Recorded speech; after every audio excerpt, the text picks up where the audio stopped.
calculated field that calculates the difference between the two. Really, all I care about is it above or below the previous year? So I'm just going to call this year over year. And in this case, I'm just going to say the sum of latest year is greater than or equal to the sum of the prior year. Hit OK, and I get a year over year metric. And what I want to do now is I need to actually, I want to go ahead and create one more calculated field. And for this, I'm just going to call it my, let's call it mark position. And I'm going to start by just making it the average of 0. And let's say we want to go backwards, 50,000. Or actually, so I don't even need to do 0. I could just do minus 50,000 and hit OK. And I'm going to put that in the view as well, and then make it a dual axis. Okay, and then synchronize. And now if I go to my latest year, I'm going to switch this back to a bar. Go to my all marks card, remove measure names. Okay, and then on my mark position, what I want to do is I want this to be a shape, and I want to put my year over year on the shape. So for here, I'm going to double click on my shapes, and the ones that are false, I'm going to go ahead and I'm going to make those down arrows. Hit OK.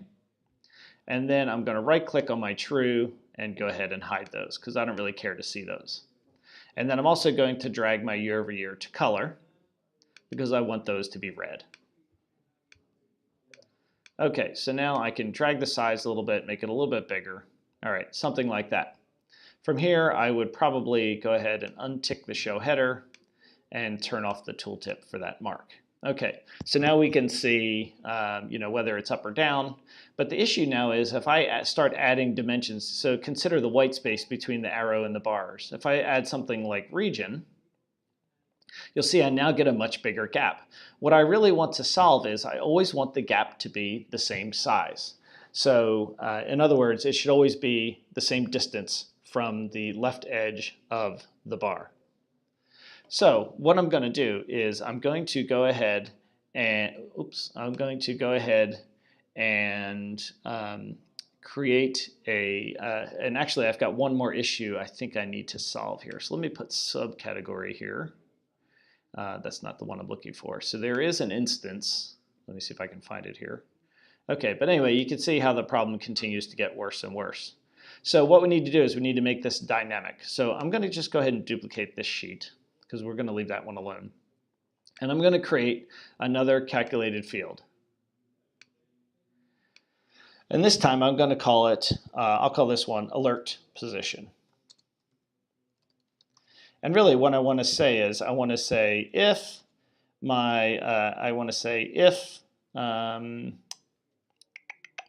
let's see, if my, I could do my year over year. So that's going to return true.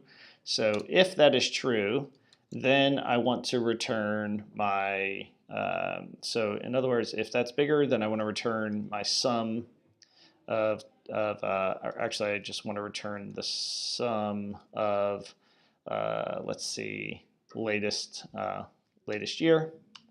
Else I want to return the sum of prior year. Okay, and end.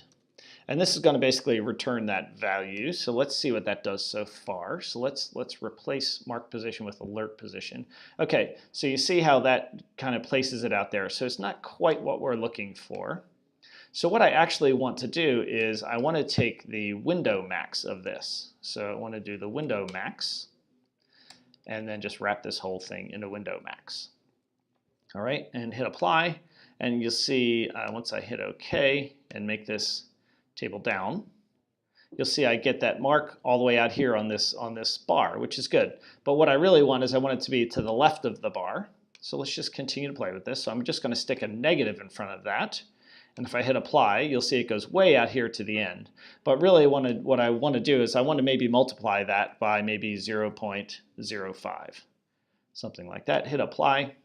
And now you'll see it's nicely positioned just to the left of the bar. So hit OK.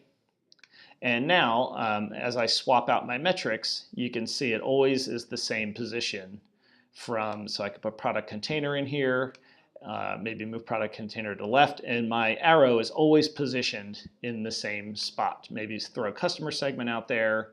You see how it always maintains it in the right spot. So it's a good use of table calculations there. Maybe I want to use something like, let's try, I've got customer segment, I got product container, product category. So maybe let's stick category in here. But one of the issues I'm going to find, if I can possibly find it, is, let me take container off. There is an issue at some point where we don't have anything for our year-over-year sales. Maybe if I put ship mode out here. So really what you should be doing is in my year-over-year calculation, I really should wrap this in a ZN because I want this to always return a 0 if it's a null value. In other words, if I don't have sales for one of the years, just convert it to 0. So sorry I wasn't able to find that example. But anyway, so that's the way that I would handle this. I would go ahead and again untick and then choose not to show the header. And now you've got these nice little indicators